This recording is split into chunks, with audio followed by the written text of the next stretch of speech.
आदाब अर्ज़ है नाज़रीन, एक जैसे ख़बरनामे में आपका खैर मक़दम है। आप देख रहे हैं एक जैसे ख़बरनामा मेज़बान रऊफ़ आज़मी के साथ। अगर आप हमारे चैनल को सब्सक्राइब ना करें तो फौरी सब्सक्राइब कर लें। ताज़ा तरीन ख़बरों के लिए, ताज़ा तरीन तबसरों के लिए देखते रहें एक जैसे ख़बरनामा। वादी गुलवान पर चीन का दावा इंडिया को मंजूर नहीं। हुकूमत ने कहा है कि गुलवान वादी के बारे में चीन की तरफ से किए जाने वाले दावे इंडिया को किसी तौर पर भी कबूल नहीं हैं और ये दावे चीन के अपने मौक़िफ़ के मुताबिक नहीं है। वज़ारत ख़ारजा के तर्जुमान अनुराग श्रीवास्तव ने आज यहाँ चीन के सरकारी तर्जुमान के बयान पर यहाँ सवालों का जवाब में कहा कि वादी गुलवान के बारे में सूरत-ए-हाल बहुत तवील अरसे से वाज़ेह है।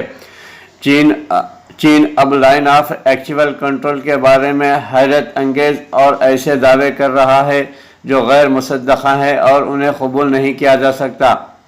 अमेरिका हिंदुस्तान और चीन के माबैन सरहदी तनाज़े हल करने में मदद करना चाहता है। ट्रंप अमेरिकी सदर डोनाल्ड ट्रंप ने कहा है कि हिंदुस्तान और चीन के माबैन हालिया पुरतशद्दुद झड़पों के बाद अमेरिका दोनों ममालिक के माबैन जारी तनाज़ात को हल करने में मदद के लिए तैयार है।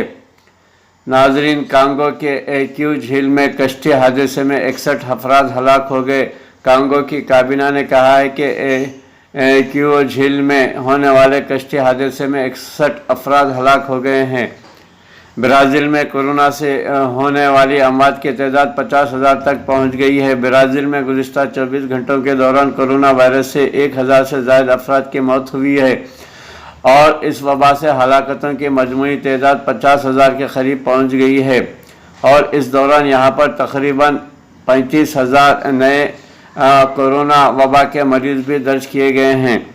फ्रांस में कोरोना से मुतासर अफराद की तादाद 1,96,000 से तजावुज़ कर गई है। फ्रांस में गुज़िश्ता 24 घंटों के दौरान कोरोना वायरस कोविड-19 के 600 से ज़्यादा केसेस दर्ज किए गए हैं और हलाकतों की तादाद 1,96,000 से तजावुज़ कर गई है। नाजरीन, मुल्क में कोरोना वायरस वबा के 14,000 से ज़्यादा नए केसेस रजिस्टर्ड हुए हैं। मुल्क में गुज़िश्ता 24 घंटों के दौरान कोरोना वायरस कोविड-19 वबा के 14,516 नए केसेस सामने आए हैं और इस वबा से मज़ीद 375 अफराद हलाक हो गए हैं, जबकि कोरोना के 9,100 मरीज़ सेहत याब भी हुए हैं। मरकज़ी वज़ीर दाखिला अमित शाह ने आज कहा है कि मोदी हुकूमत देहात की तरक्की, तारिकीन वतन, मज़दूरों और गरीबों की मुआशी और इज़्ज़त नफ्स के लिए पूरी तरह पुरअज़्म है। अमित शाह ने वज़ीर आज़म नरेंद्र मोदी के ज़रिए शुरू की गई गरीब फलाही स्कीम को बसीरत भर इक़दाम करार देते हुए ट्वीट्स की और एक सीरीज़ में कहा कि 5,000 करोड़ रुपए की स्कीम मुल्क को खुद इन्हिसार करने में नुमायाँ किरदार अदा करेगी। इन्होंने कहा कि पहले लोग रोज़गार की तलाश में शहर जाते थे, लेकिन अब अनकरीब कल्याण रोज़गार मुहिम के ज़रिए उन्हें इनकी महारत की बुनियाद पर घरों के करीब ही रोज़गार फराहम किया जाएगा। इन्होंने कहा कि दही इलाकों की तरक्की में लोगों की सलाहियतों को इस्तेमाल किया जाएगा, जिससे दही माशियत को मज़ीद तक़वियत मिलेगी। इसमें 6 रियासतों के 116 अज़ला के गाँव को शामिल किया गया है। इन्होंने कहा कि दही हिंदुस्तान में रोज़गार और जामे तरक्की के मौक़े की फराहमी के लिए हुकूमत की 25 स्कीमों को इसमें शामिल किया गया है। इससे तारिकीन वतन, मज़दूरों और गरीबों को कोरोना की वबा से पैदा होने वाले चैलेंजों से निपटने में मदद मिलेगी।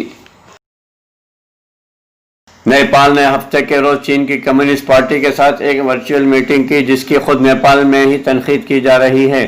नेपाल के हुक्मरान और हिज़्ब इख्तिलाफ के दोनों रहनुमाओं इस इजलास के वक्त पर सवाल उठा रहे हैं। ये मीटिंग एक ऐसे वक्त में हुई है जब हिंदुस्तान और चीन के ताल्लुकात में काफ़ी तनाव है और लद्दाख की वादी गुलवान में दोनों ममालिक के फ़ौजियों के माबैन तसादुम में 20 हिंदुस्तानी फ़ौजी हलाक हो गए थे।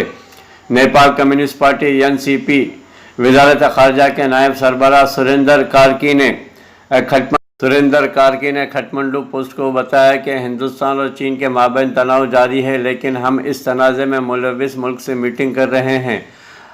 हमने ना वाबस्तगी और पुरअमन सिफारतकारी की पैरवी की है, लेकिन ऐसी सरगर्मियाँ हमारी साख को नुकसान पहुँचाएँगी। खटमंडू पोस्ट ने इत्तला दी है कि वज़ीर आज़म के पी शर्मा اولی سمیت پارٹی کے بہت سارے اعلیٰ رہنماؤں نے اس میٹنگ سے گریز کیا ہے۔ نیپال کے ساتھ ہندوستان کے تعلقات کچھ عرصے سے بہتر نہیں ہو رہے ہیں۔ حال ہی میں نیپال نے اپنے سیاسی نقشے میں ریپولیک، کالا پانی اور لمپایا دھورا کو پیش کیا ہے، جس کے ہندوستان کی جانب سے سخت تنقید کی گئی ہے۔ امریکی صدر ڈونلڈ ٹرمپ نے کہا ہے کہ ہندوستان اور چین کے مابین حالیہ پرتشدد جھڑپوں کے بعد امریکہ دونوں ممالک کے مابین جاری تنازعات کے حل میں مدد کرنے کے لیے تیار ہے۔ ہفتے کی شام آکلینڈ کے شہر ٹیکساس سٹی میں ریلی سے خطاب کے لیے طیارے میں سوار ہونے سے پہلے صحافیوں سے خطاب کرتے ہوئے ٹرمپ نے کہا، یہ بہت مشکل صورتحال ہے۔ ہم انڈیا سے بات کر رہے ہیں، ہم چین سے بات کر رہے ہیں۔ ان لوگوں کو ایک بڑی پریشانی ہے، وہ لوگ مار پیٹ پر اتر آئے ہیں۔ ہم دیکھتے ہیں، ہم کہا کر سکتے ہیں، ہم ان کے مسئلے کو حل کرنے میں مدد کرنے کی کوشش کریں گے۔ یہ امر قابل ذکر ہے کہ پیر کے روز مشرقی لداخ کی وادی گلوان میں پرتشدد جھڑپ میں 20 ہندوستانی فوجی ہلاک ہو گئے تھے۔ چین نے اس جھڑپ میں مارے جانے والے اپنے فوجیوں کے اعداد و شمار جاری نہیں کیے ہیں۔ ملک میں کورونا وبا کا قہر جاری ہے۔ تامل ناڈو کے دارالحکومت چنئی اور 3 پڑوسی اضلاع میں کورونا وائرس کووڈ-19 کے پیش نظر لاک ڈاؤن کی مدت میں 12 دن کی توسیع کی وجہ سے معاملات زندگی ٹھپ ہو کر رہ گئی ہے، جس سے سڑکیں ویران ہو چکی ہیں۔ چنئی، ترویلور، کانچی پورم اور چمپلیٹ اضلاع میں کووڈ-19 کے کیسز میں تیزی کے ساتھ اضافے کے پیش نظر 19 جون کو انتظامیہ نے ان اضلاع میں لاک ڈاؤن کی مدت میں 30 جون تک توسیع کا اعلان کیا گیا تھا۔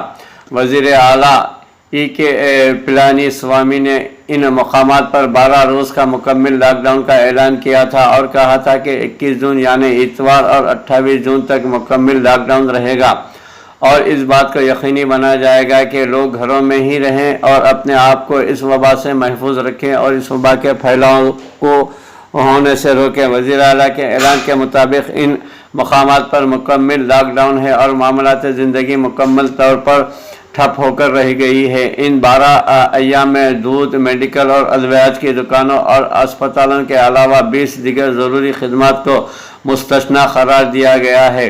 بھی کرانے، سبزیوں کی دکانیں، ہوٹلوں اور ریسٹورنٹ جنہیں محدود وقت کے ساتھ کام کرنے کی اجازت تھی، وہ 12 ایام کے لاک ڈاؤن کے دوران بند رہیں گے۔ چنئی پولیس کمشنر اے کے وشوناتھن نے کہا کہ قوانین کی خلاف ورزی کرنے کے الزام میں گزشتہ 2 دنوں میں 2000 سے زائد 2 ویلرز، کاروں اور دوسری گاڑیوں کو ضبط کیا گیا ہے۔ کووند کے عالمی یوگ پر مبارکباد دی۔ صدر جمہوریہ رام ناتھ کووند نے ملک کے شہریوں کو عالمی یوم یوگا کے موقع پر اتوار کو مبارکباد پیش کی ہے۔ کورونا وائرس کے خاتمے کے لیے ہندوستان کی مشہور فارماسیوٹیکل کمپنی گلمارک نے کہا ہے کہ اس نے فیبی فلو نامی اینٹی وائرل دوائی کو متعارف کیا ہے، جس سے کورونا وائرس کے کم علامات رکھنے والے مریضوں کا علاج کیا جا سکتا ہے۔ کمپنی نے 103 روپے فی گولی کی قیمت مقرر کی ہے۔ گلمارک فارماسیوٹیکل نے بتایا کہ یہ 200 mg کی گولی 34 گولیوں کے اسٹرپ پر مشتمل ہوگی۔ ایک اسٹرپ 3500 روپے میں دستیاب ہوگی۔ کمپنی نے کہا ہے کہ کووڈ-19 کے علاج کے لیے ہندوستان میں فیبی فلو فیوپر اوپر سے منظور شدہ پہلی دوا ہے۔ ہاسپٹل یا ڈاکٹروں کی سفارش پر ہی اس گولی کو استعمال کرنے کا مشورہ دیا گیا ہے۔ ملک میں کورونا وبا 19 کا قہر بڑھتا ہی جا رہا ہے۔ گزشتہ یوم ملک بھر میں 14,516 مثبت مریض سامنے آئے ہیں۔ ریاست تلنگانہ میں بھی اس وبا سے 546 مثبت مریض رجسٹرڈ ہوئے ہیں۔ ریاست میں کیسوں کی کل تعداد 6,526 ہو گئی ہے۔ حیدرآباد میں 458 کیسز رپورٹ ہونے کے ساتھ ہی 5 کی موت بھی اس وبا سے ہوئی ہے۔ اس کے ساتھ ہی مہلوکین کی تعداد 203 ہو گئی ہے اور اس وقت تلنگانہ میں 3,363 افراد زیر علاج ہیں۔